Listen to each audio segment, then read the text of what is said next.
November 1st, 1944. The morning air hung thick over Peleliu's western beaches as Captain Takeshi Yamada watched through binoculars from his command post overlooking Purple Beach.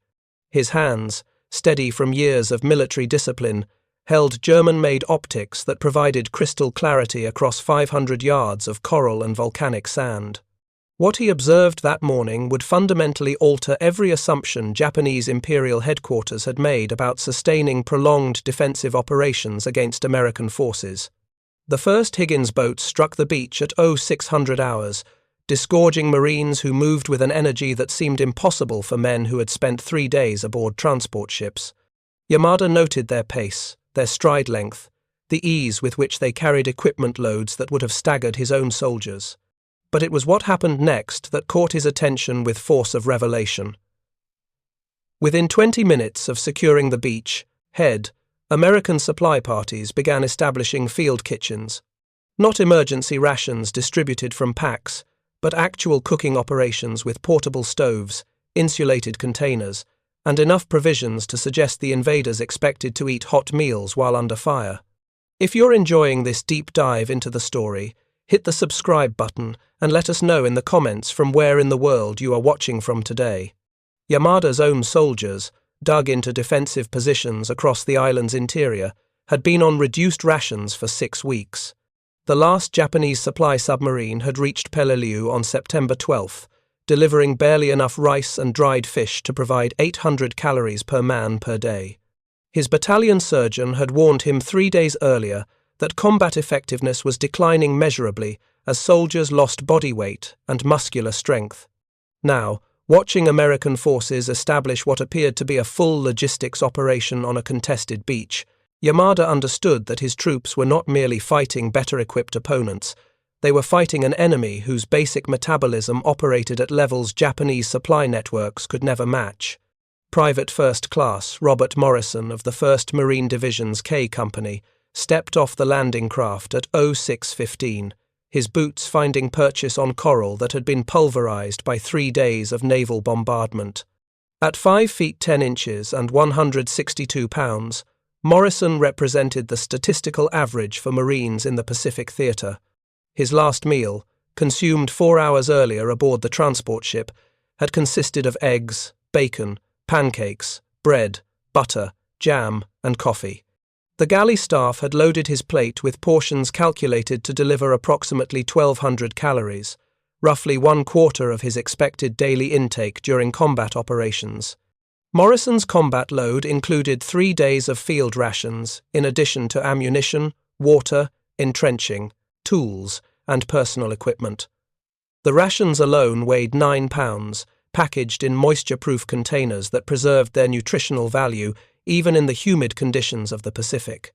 Each K ration package contained approximately 3,000 calories across 3 meals, carefully balanced to provide proteins, carbohydrates, and fats in proportions that Army nutritionists had determined would sustain combat effectiveness during extended operations.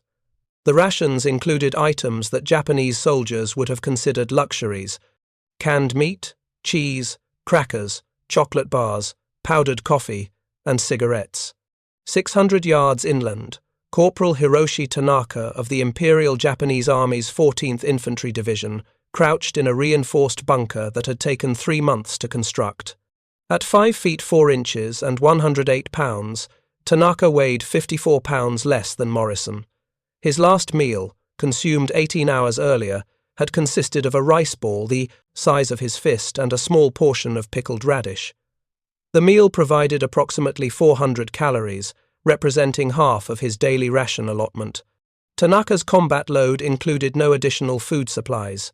Japanese doctrine assumed that frontline soldiers would be resupplied from battalion stores, but those stores had been depleted weeks earlier when American submarines had begun systematically destroying supply vessels attempting to reach Peleliu's garrison. The island's defenders had been ordered to prioritize ammunition over food in the limited storage space available in their tunnel systems.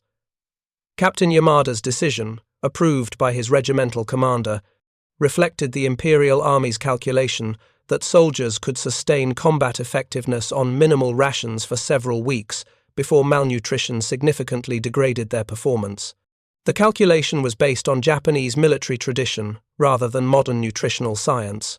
Soldiers had always endured hardship through spiritual discipline. The Bushido Code emphasized perseverance in the face of suffering, and the Imperial Army's training deliberately subjected conscripts to food deprivation to build mental resilience.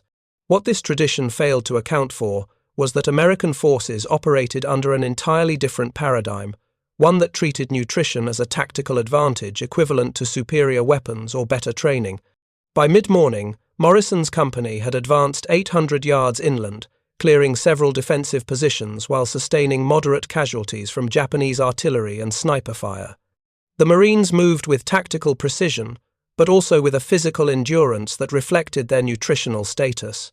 Morrison himself had consumed an additional 500 calories from his K-ration during a brief halt at 08:30. The chocolate bar and crackers he ate required no preparation and caused no delay in his unit's advance. American military planners had designed the entire logistics system to ensure that combat troops maintained caloric intake even during active operations.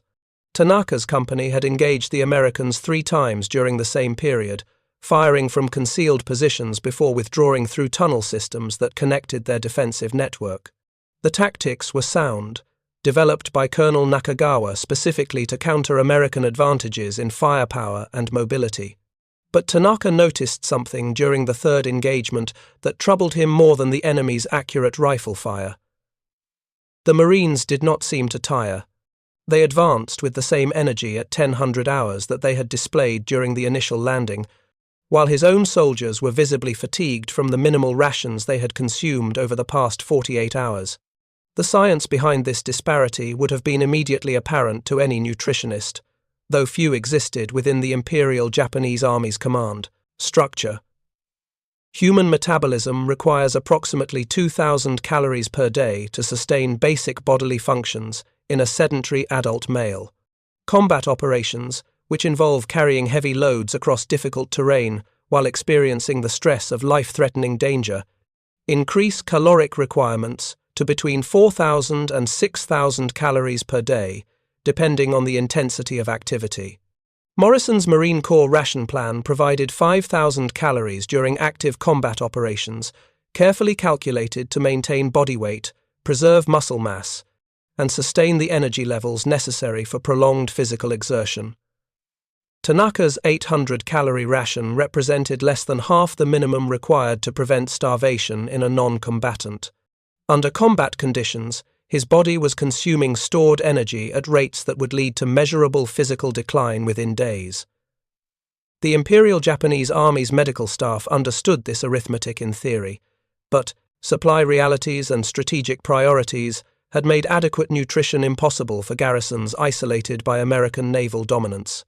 By 1400 hours, Morrison's squad had been in continuous combat for 8 hours. They established a defensive perimeter on high ground, overlooking the Japanese defensive network, immediately receiving resupply from battalion headquarters. The supplies included not just ammunition and medical equipment, but also hot coffee and additional rations. Marine Corps doctrine emphasized maintaining caloric intake during operations, specifically to prevent the performance degradation that food deprivation caused. Morrison consumed another 1,000 calories during the 20-minute resupply period, bringing his total intake since landing to approximately 3,800 calories in 8 hours. Tanaka's company had withdrawn to secondary positions after American artillery made their initial defensive line untenable. They received no resupply of any kind. The battalion commander had been explicit in his orders. All available porters were engaged in moving ammunition forward, and food supplies would not be distributed until evening, when movement was less likely to draw enemy fire. Tanaka had consumed nothing since his pre-dawn rice ball, a gap of nearly 12 hours during which his body had burned perhaps 3,000 calories in combat activity. The deficit was not immediately debilitating, but it was cumulative.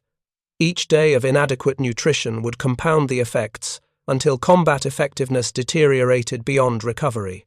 Captain Yamada understood these dynamics better than most Japanese officers, having studied American logistics operations during the campaigns in the Solomon Islands.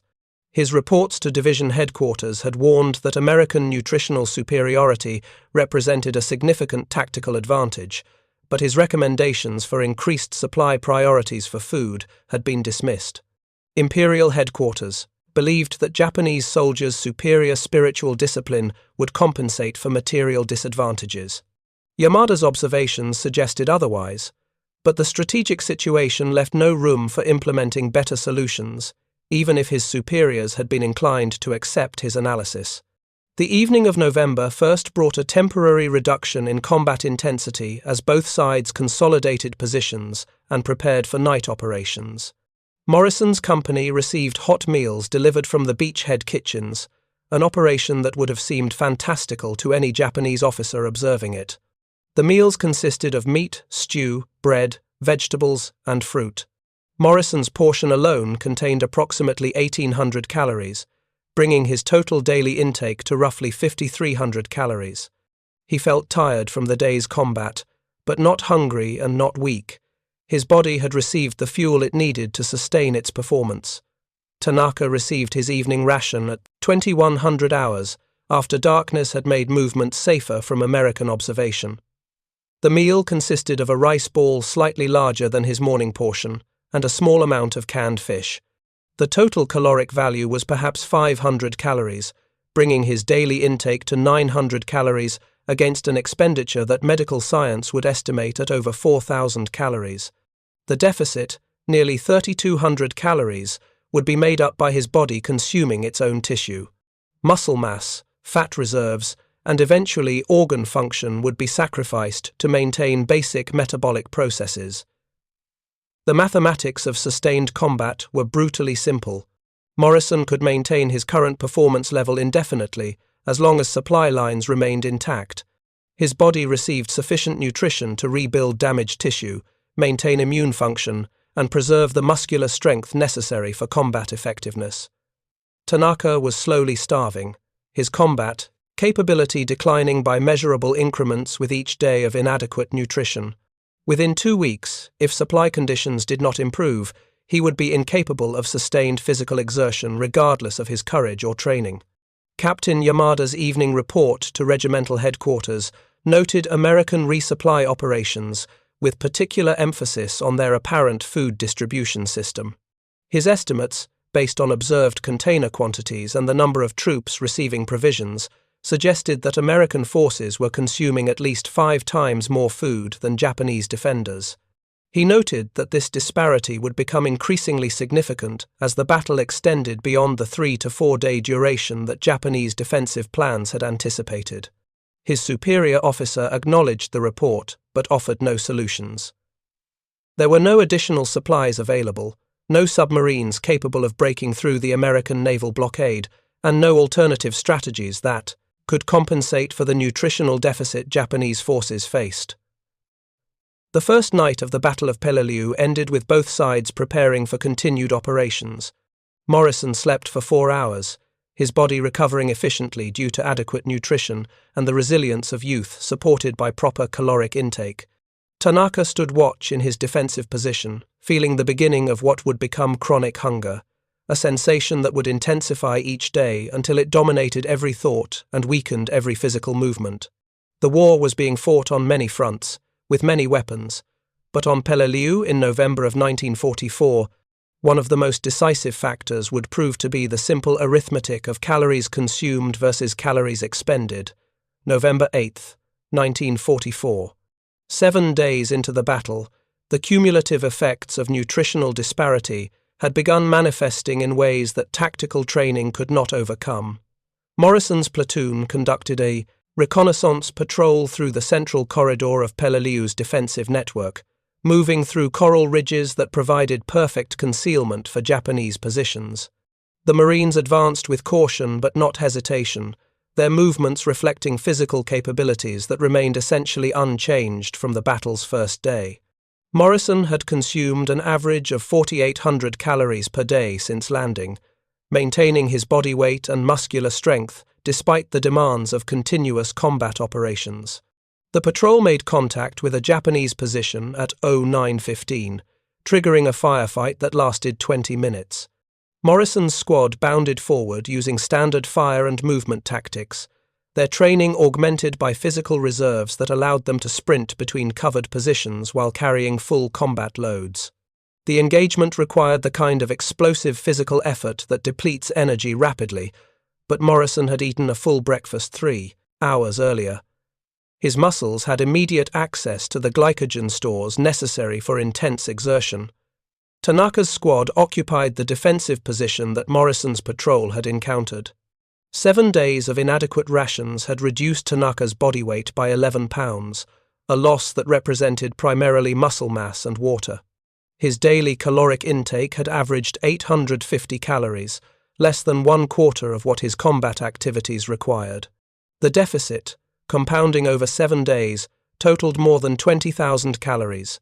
His body had consumed its fat reserves during the first 3 days, then begun breaking down muscle tissue to sustain basic metabolic functions. The physical consequences were immediately apparent during combat.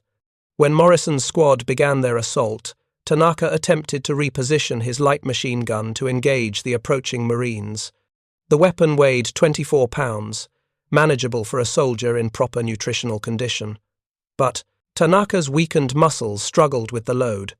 His movements were slower than training had made instinctive, his strength insufficient to maneuver the weapon quickly between firing positions.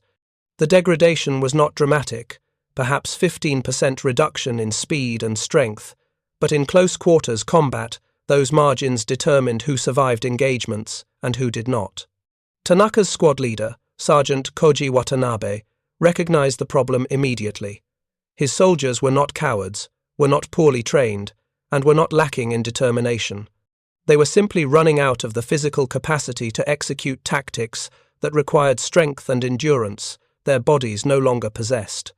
Watanabe himself had lost 13 pounds over 7 days, his frame carrying 103 pounds on a skeleton designed for 116. His orders to withdraw came not from tactical judgment, but from recognition that his men could not sustain defensive fire while simultaneously preparing demolition charges and repositioning equipment. The withdrawal succeeded because Japanese defensive engineering had anticipated exactly this kind of situation. Interconnected tunnels allowed Tanaka's squad to break contact and reach secondary positions without exposing themselves to American fire. But the movement itself revealed the extent of physical degradation. Soldiers carrying 40 pounds of equipment through tunnels that required crawling and climbing found themselves breathless and dizzy after movements that should have been routine. Several men required assistance from comrades who were themselves barely capable of independent movement. Morrison's squad secured the abandoned Japanese position by 09:45, encountering evidence that would be documented in intelligence reports throughout the Peleliu campaign. Scattered ration containers revealed the meager quantities Japanese soldiers were consuming. A battalion surgeon who examined the materials 3 days later calculated that the rations found in that single position would have provided perhaps 1,200 calories distributed among 6 men. The discovery confirmed what American commanders had suspected. Japanese defenders were operating under supply conditions that made sustained resistance increasingly difficult, regardless of their defensive preparations or tactical skill. The afternoon of November 8 brought renewed American pressure against Japanese positions on the Brogel Mountains, the coral ridges that formed the heart of Peleliu's defensive network. Morrison's company participated in an assault on a strongpoint identified as Position 307, a complex of bunkers and caves that commanded approaches to the island's interior. The attack required Marines to advance uphill across broken terrain while under fire from multiple directions. The physical demands were extreme, equivalent to mountain climbing while carrying 60 pounds of equipment, experiencing the stress of combat. Morrison's platoon reached their objective after 3 hours of sustained effort, establishing defensive positions that would serve as jumping-off points for subsequent operations.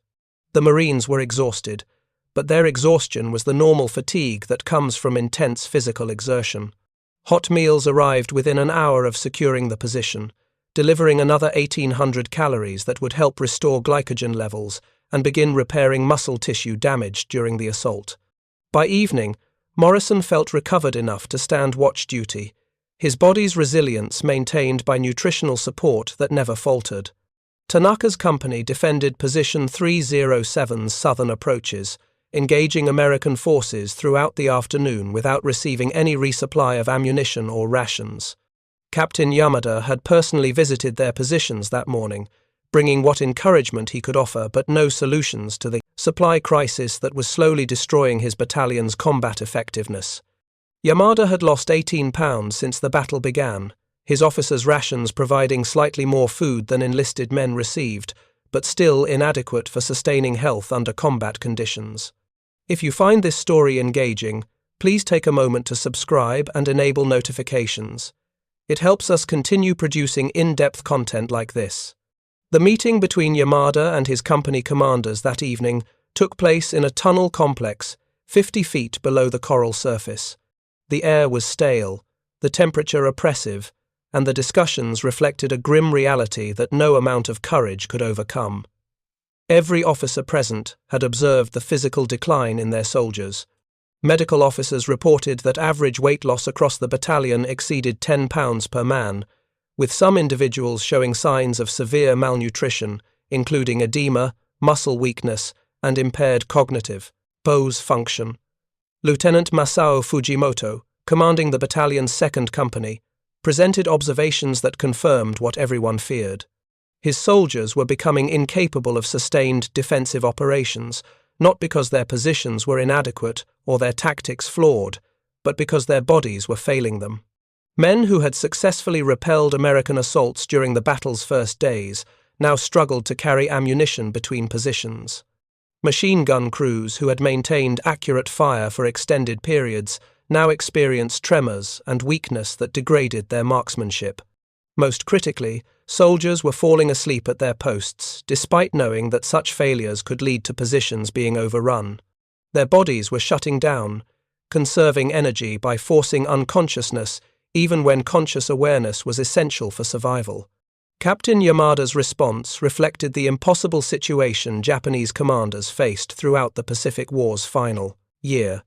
He could not create food supplies that did not exist, could not summon submarines through American naval blockades, and could not reduce the caloric requirements that human metabolism demanded.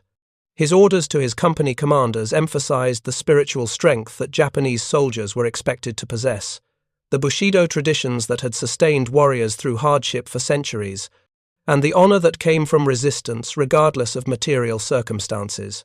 But he also acknowledged privately what he could not state in official communications. The battle was being lost one malnourished soldier at a time, and there was nothing tactical brilliance could do to compensate for bodies that were literally consuming themselves. The contrast between American and Japanese command discussions that evening could not have been more stark.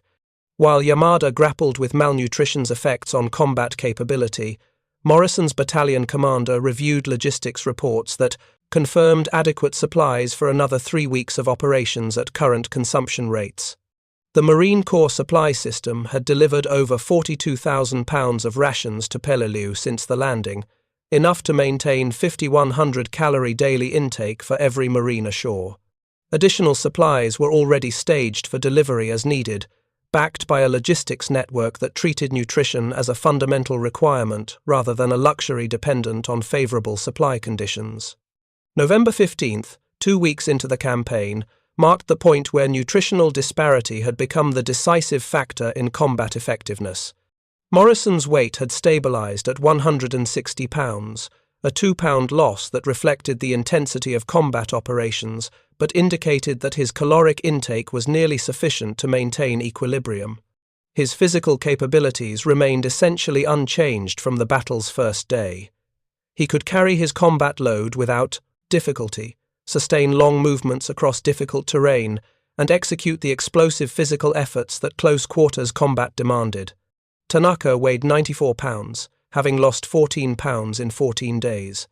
His face had acquired the gaunt appearance characteristic of malnutrition.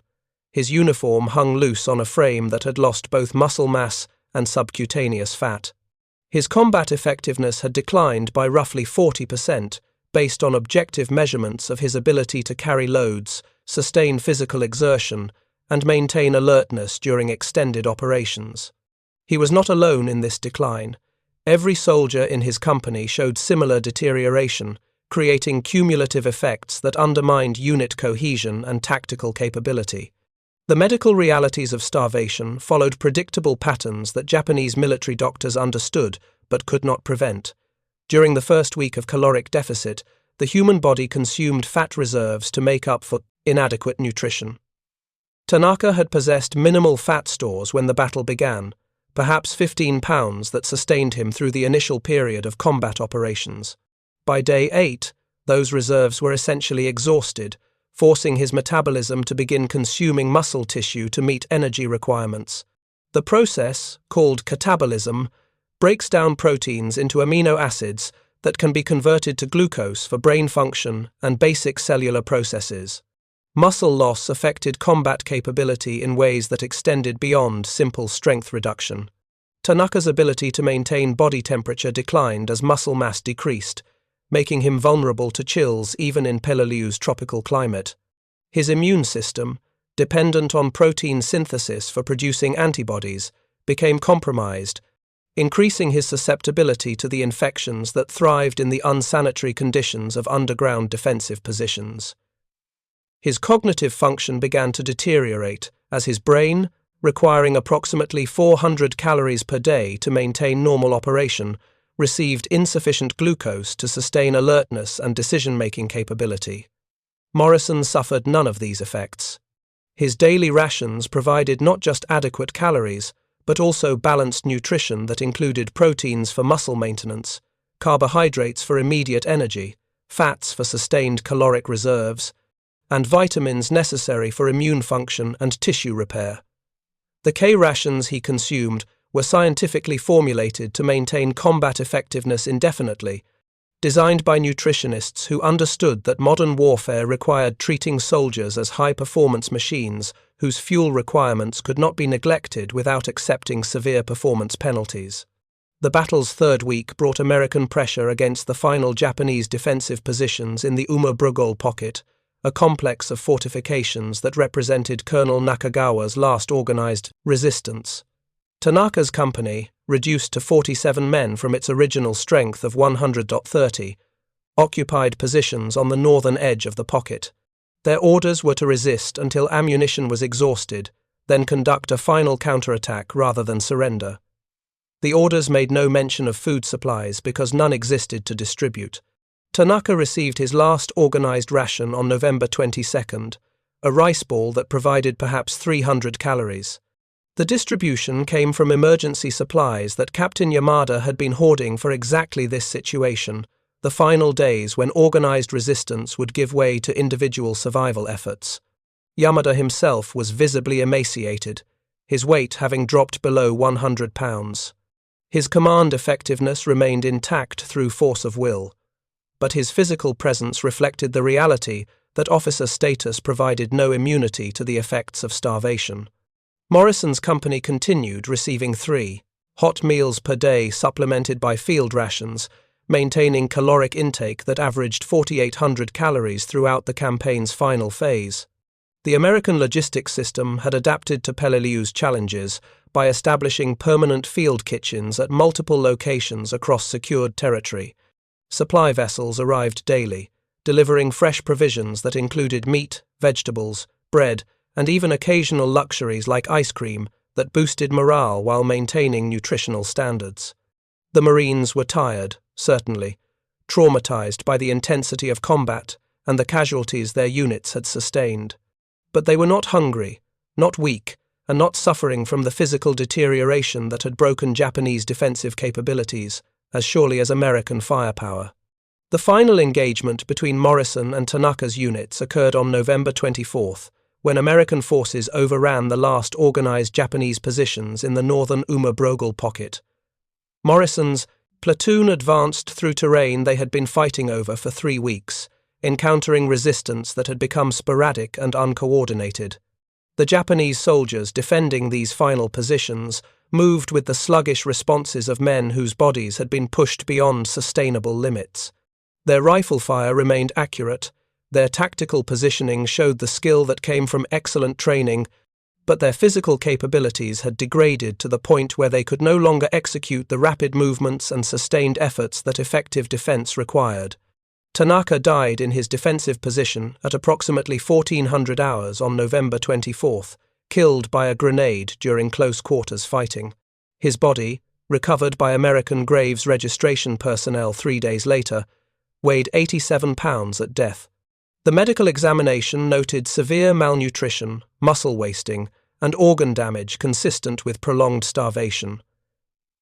He had lost 21 pounds during 24 days of combat operations, a rate of decline that would have been fatal within another week, even if enemy action had not killed him first. Captain Yamada survived until November 27th, when his command post was overrun during the final American push to eliminate the last pockets of resistance. He had maintained command effectiveness until the final day through determination that transcended his physical condition. But his body weighed 93 pounds at death, down from 126 pounds at the battle's beginning. His final journal entry, recovered from his position, noted that American soldiers possessed not merely superior weapons and supplies, but a fundamental advantage that no tactical innovation could overcome. They were fed.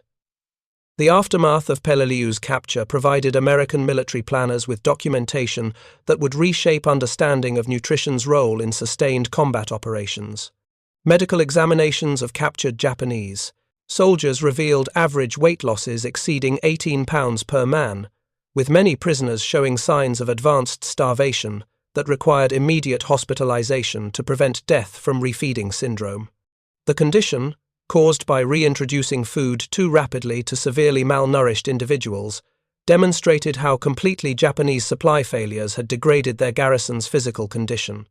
Morrison departed Peleliu on December 3, 1944, aboard a transport ship bound for rest and refit operations in the rear areas. His weight had stabilized at 158 pounds, a 4-pound loss that medical officers attributed to the intensity of combat operations rather than inadequate nutrition.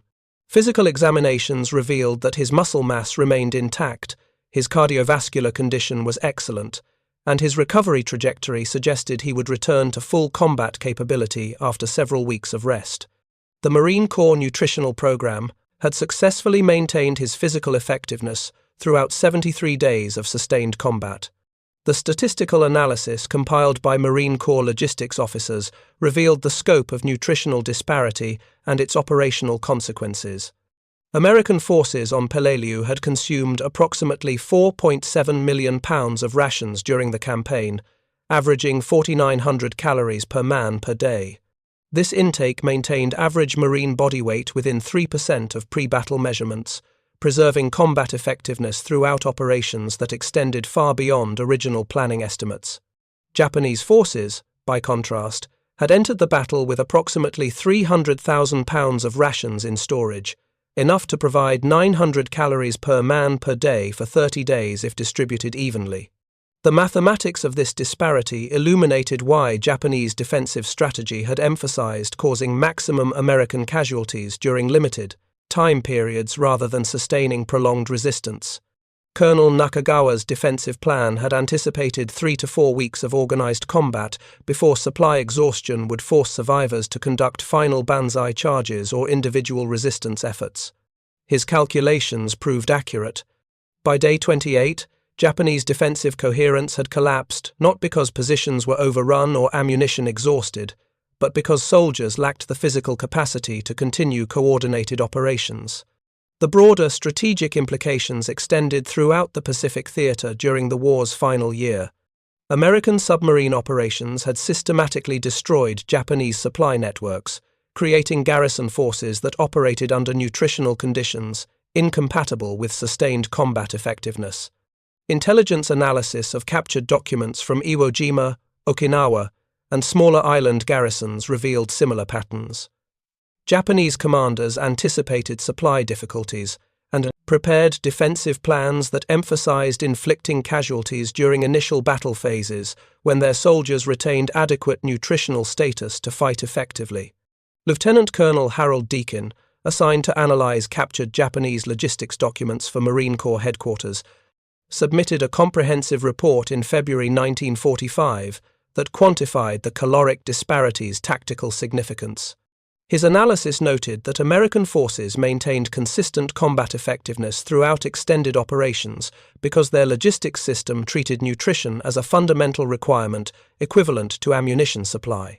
Japanese forces experienced predictable performance degradation after approximately 2 weeks of combat under typical Pacific Theater supply conditions, creating a time-based vulnerability that American commanders could exploit through sustained operations that exhausted defenders' physical reserves.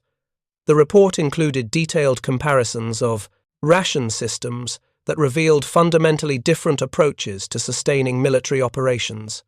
American K-rations, designed during the early war years by physiologist Ansel Keys, provided balanced nutrition in a package weighing 2.8 pounds that delivered 3,000 calories.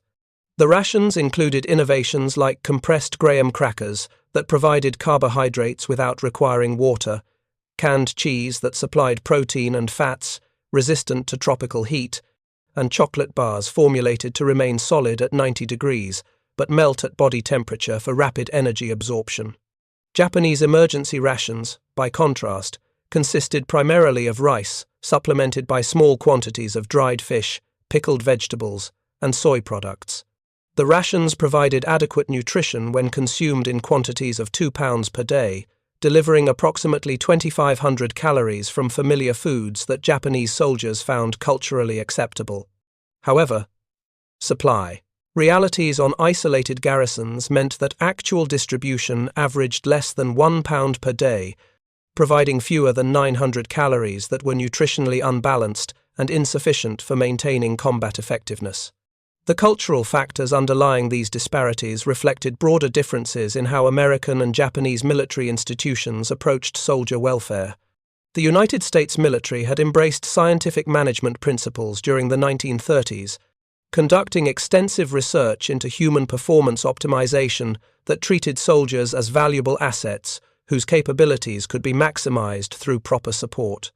Army and Navy nutritionists had studied how different foods affected physical performance, determining that combat operations required approximately 5,100 calories per day to maintain body weight and combat effectiveness.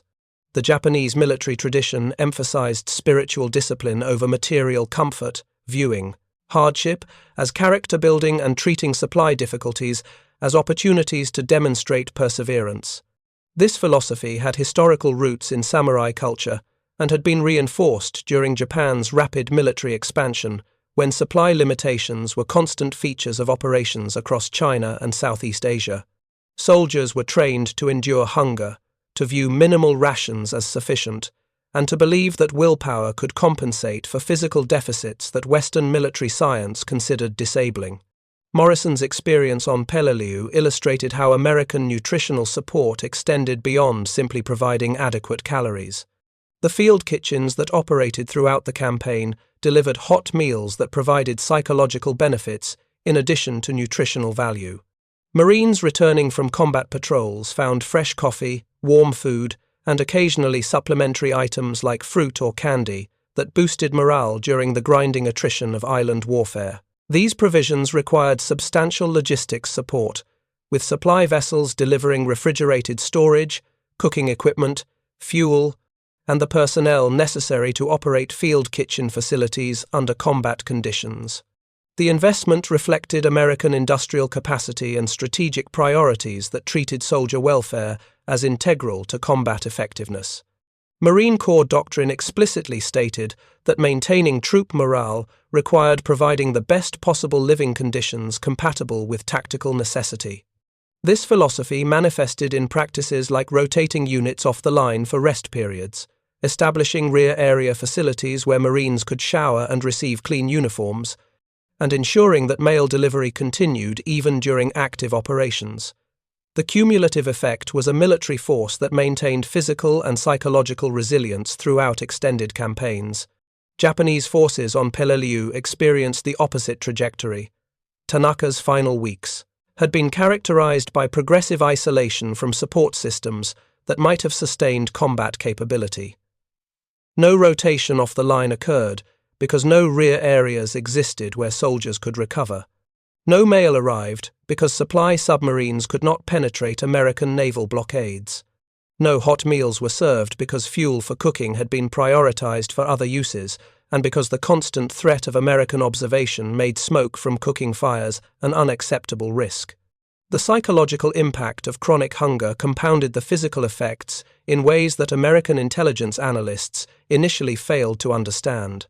Captured Japanese soldiers reported that food became an obsessive focus of thought during the campaign's later stages, dominating consciousness to the exclusion of tactical awareness or fighting spirit.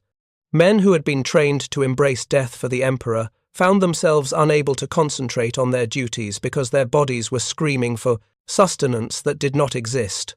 The Bushido ideology that emphasized spiritual strength over material concerns proved inadequate when confronted with the basic biological reality that human brains require approximately 400 calories per day to maintain cognitive function. Medical research conducted after the war confirmed what Peleliu's defenders had experienced. Starvation affects brain function in predictable ways, initially causing difficulties with concentration and decision-making, then progressing to confusion, hallucinations, and eventually stupor as the brain's glucose supply becomes insufficient for normal neural activity. Tanaka's declining combat effectiveness during his final week reflected not just muscular weakness, but cognitive impairment that made him incapable of executing tactical decisions that would have been routine under proper nutritional conditions. The long-term health consequences for Japanese survivors provided additional evidence of the caloric disparity's severity. American military hospitals treating captured Japanese soldiers from Peleliu and subsequent campaigns reported that many prisoners required months of supervised refeeding to recover from starvation-induced organ damage. Hearts that had reduced in size to conserve energy needed time to rebuild cardiac muscle before resuming normal function. Livers damaged by protein deficiency required careful nutritional rehabilitation to restore their metabolic capabilities. Some prisoners never fully recovered, experiencing permanent disabilities from malnutrition suffered during combat operations. Morrison suffered no comparable health consequences. His post-battle medical examination revealed minor issues like coral cuts that had become infected and hearing loss from artillery exposure, but no nutritional deficiencies or organ damage. He returned to full-duty status after 6 weeks of rest, his body having successfully maintained itself throughout the campaign through adequate caloric intake and medical support. The contrast illustrated how nutritional superiority translated into not just immediate combat advantages, but also long-term force sustainability that allowed American military operations to continue indefinitely, while Japanese defensive capabilities degraded predictably over time. The strategic lessons learned from Peleliu's nutritional catastrophe influenced Japanese defensive planning for the war's final campaigns. Lieutenant General Tadamichi Kuribayashi, preparing Iwo Jima's defenses during late 1944, explicitly noted in his planning documents that American nutritional superiority created time-based vulnerabilities in Japanese defensive strategies. His forces would need to inflict maximum casualties during the initial battle phases when Japanese soldiers retained adequate nutritional status, because prolonged resistance would inevitably lead to performance degradation that made organized defense impossible. Kuribayashi's preparations included efforts to stockpile larger food reserves than previous island garrisons had maintained, recognizing that extended resistance required sustaining soldier capabilities through adequate nutrition. However, American submarine operations had made supply deliveries increasingly difficult by early 1945, limiting the quantities that could be pre-positioned on Iwo Jima.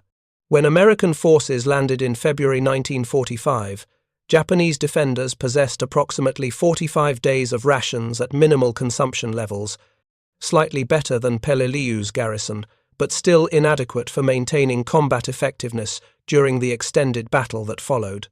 Morrison participated in the Iwo Jima campaign as a squad leader, his promotion reflecting the attrition that had depleted Marine rifle companies during Peleliu's prolonged fighting. His experience with nutritional support remained consistent with previous operations.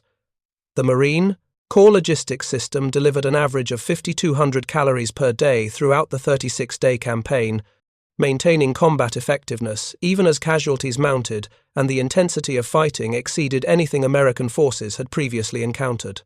Hot meals arrived regularly at forward positions.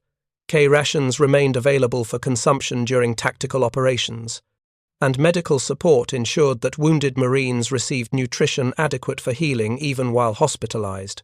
Japanese defenders on Iwo Jima experienced the familiar pattern of nutritional decline, though Kuribayashi's improved supply situation delayed the onset of severe malnutrition by approximately 1 week compared to Peleliu.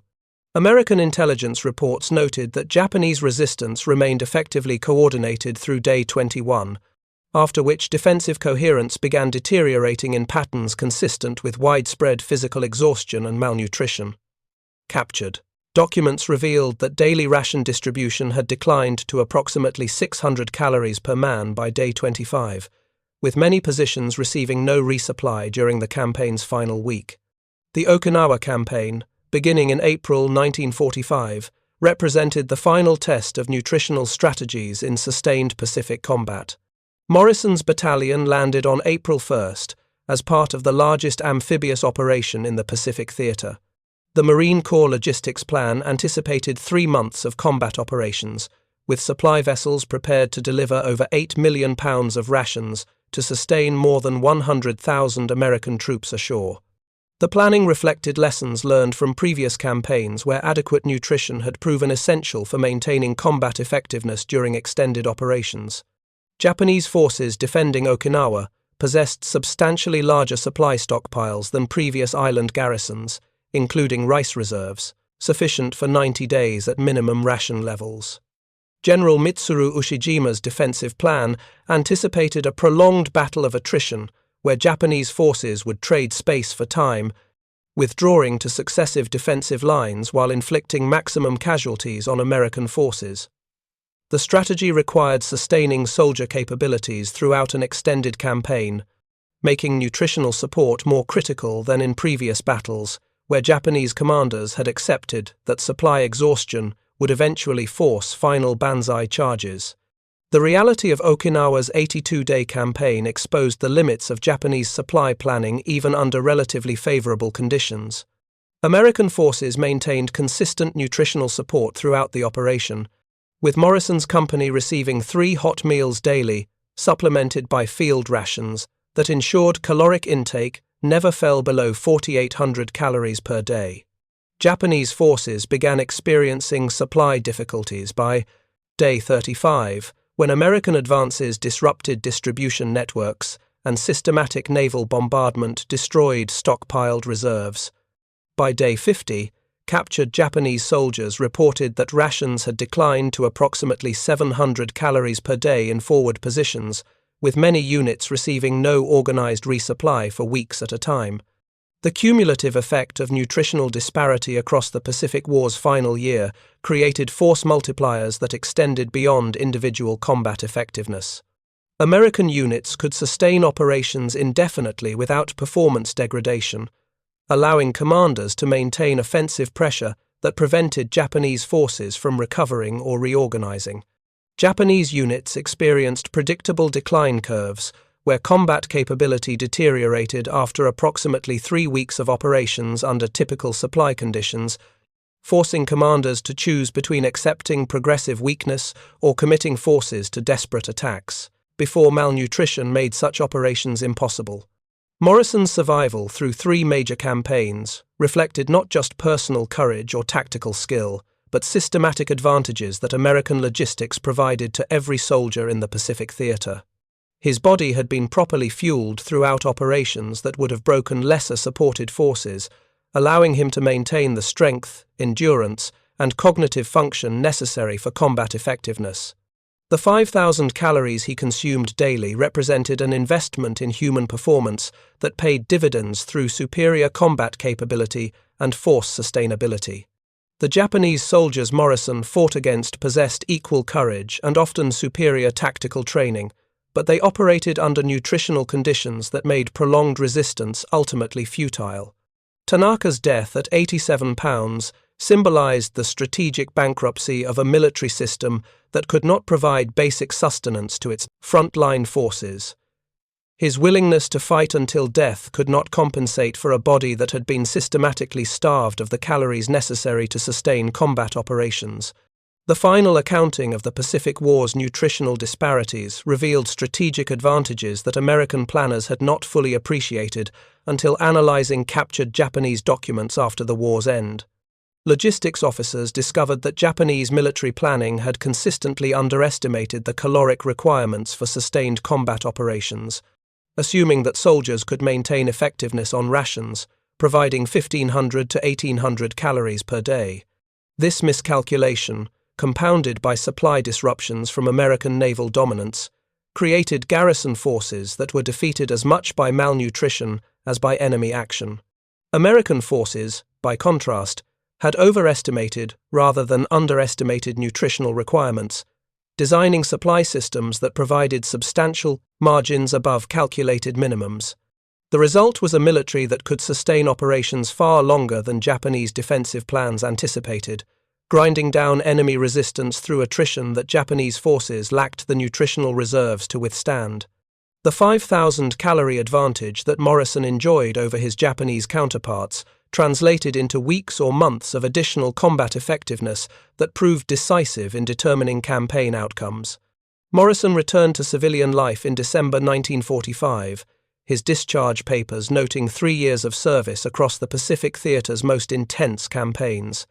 His body had been maintained throughout this period by nutritional support that enabled him to survive experiences that would have killed less well-supplied soldiers. He weighed 163 pounds at discharge, essentially identical to his enlistment weight despite the physical demands of prolonged combat operations. The achievement reflected not just his personal resilience, but the systematic advantages American logistics provided to sustain combat forces in conditions where supply challenges had destroyed previous armies. The broader lessons learned from the Pacific War's nutritional disparities influenced American military doctrine for subsequent decades. Field manuals emphasized that combat effectiveness depended critically on maintaining adequate caloric intake, with commanders held responsible for ensuring that supply priorities placed nutrition on par with ammunition and fuel. Research programs investigated optimal ration compositions, packaging technologies, and distribution methods that would sustain soldier performance under diverse operational conditions. The investment reflected recognition that wars were won not merely through superior weapons or tactics, but through systematic advantages in supporting the human beings who employed those weapons and executed those tactics. The Japanese military's failure to adequately feed its forces represented a strategic blunder that contributed substantially to defeat in the Pacific War. Captured planning documents revealed that Japanese logisticians had understood the theoretical importance of nutrition, but had failed to create supply systems capable of delivering adequate rations under combat conditions. The result was a military that consistently fielded forces whose combat capability degraded predictably over time, creating vulnerabilities that American commanders learned to exploit through sustained operations that exhausted Japanese defensive capacities. Captain Yamada's final journal entry, recovered from his command post after Peleliu's fall, provided epitaph for thousands of Japanese soldiers who had starved while fighting. He wrote that American forces possessed advantages that extended beyond material superiority to encompass fundamental differences in how nations supported their military forces. The enemy fed its soldiers, adequately, maintained their health through medical care, and treated nutrition as a tactical advantage equivalent to superior firepower. Japanese forces, despite their courage and tactical innovations, could not overcome opponents who understood that human bodies required fuel to function effectively and who possessed the industrial capacity to provide that fuel regardless of operational circumstances. The contrast between Morrison's 5,000 calories and Tanaka's 800 calories represented more than numerical disparity.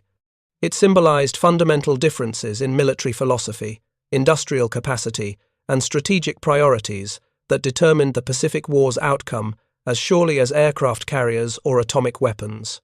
The American military had embraced scientific approaches to human performance, treating soldiers as valuable assets whose capabilities could be maximized through proper support. The Japanese military had relied on spiritual discipline and cultural traditions that proved inadequate when confronted with the biological realities of human metabolism under combat stress. The lesson was brutally simple and had been learned at enormous cost across 3 years of island campaigns. Courage and tactical skill remained important factors in combat effectiveness, but they could not compensate for bodies that were systematically starved of the calories necessary to sustain physical and cognitive function. Morrison had survived and prevailed not because he was braver than Tanaka, but because his nation had fed him adequately. The 5,000-calorie advantage represented the difference between victory and defeat, between survival and death, between military forces that could sustain operations indefinitely and forces that collapsed predictably under the cumulative effects of malnutrition. The statistics compiled after the war told a story that individual experiences illuminated but could not fully capture. American forces in the Pacific theater had consumed approximately 1.8 billion pounds of rations during 3 years of operations, maintaining average caloric intake above 4,800 calories per day throughout campaigns that extended across thousands of miles of ocean. Japanese forces had entered the war with supply networks designed to support operations in China and Southeast Asia, where land-based logistics allowed for adequate provisioning. The shift to island garrisons dependent on maritime supply lines exposed critical vulnerabilities that American submarine operations exploited ruthlessly. By 1944, Japanese garrison forces throughout the Pacific operated under nutritional conditions that made sustained resistance increasingly difficult, regardless of defensive preparations or fighting spirit. Commanders understood that their soldiers would gradually starve, that combat effectiveness would decline predictably over time, and that eventual defeat was inevitable unless relief arrived from Japan's shrinking military capacity. The knowledge that adequate food supplies existed in the home islands but could not be delivered through American naval blockades added psychological torment to the physical suffering of malnutrition. Morrison's experience represented the American military's systematic advantages in their most fundamental form. He had been trained properly, equipped adequately, supplied consistently, and supported medically throughout operations that tested human endurance at its limits. His survival and combat effectiveness reflected institutional capabilities that treated individual soldiers as valuable resources, deserving investment rather than expendable assets to be consumed in desperate causes. The approach was pragmatic rather than humanitarian, reflecting calculation that well-supported soldiers fought more effectively than malnourished ones. But the results were unmistakable. Tanaka's death represented the tragedy of soldiers betrayed by strategic failures beyond their control. He had trained conscientiously, fought bravely, and maintained discipline throughout operations that demanded everything human beings could give. His body's failure reflected not personal inadequacy but systematic inability of his military to provide the most basic support that combat operations required. The 800 calories he consumed daily represented the gap between his nation's strategic ambitions and its actual capacity to sustain forces in the field against opponents who possessed overwhelming material advantages. The final irony of the Pacific War's nutritional disparities lay in their preventability. Japanese military planners had understood in theory that adequate nutrition was essential for combat effectiveness. Their failure lay not in ignorance but in systematic inability to translate theoretical knowledge into practical supply systems that could function under combat conditions. American submarine operations had certainly disrupted supply networks, but Japanese logistics inadequacies preceded those disruptions and would have created difficulties even without enemy interdiction. The result was a military that consistently underfed its forces, accepting performance degradation as inevitable rather than investing the resources necessary to prevent it. Morrison's 5,000 calories and Tanaka's 800 calories represented different visions of how nations support their military forces during sustained operations. The American vision treated adequate nutrition as fundamental requirement that justified substantial logistics investments. The Japanese vision accepted supply difficulties as unavoidable and expected soldiers to endure hardships through spiritual discipline. History recorded which approach proved more effective in sustaining combat capability during the grinding attrition of the Pacific War's final campaigns. Thank you for watching. For more detailed historical breakdowns, check out the other videos on your screen now, and don't forget to subscribe.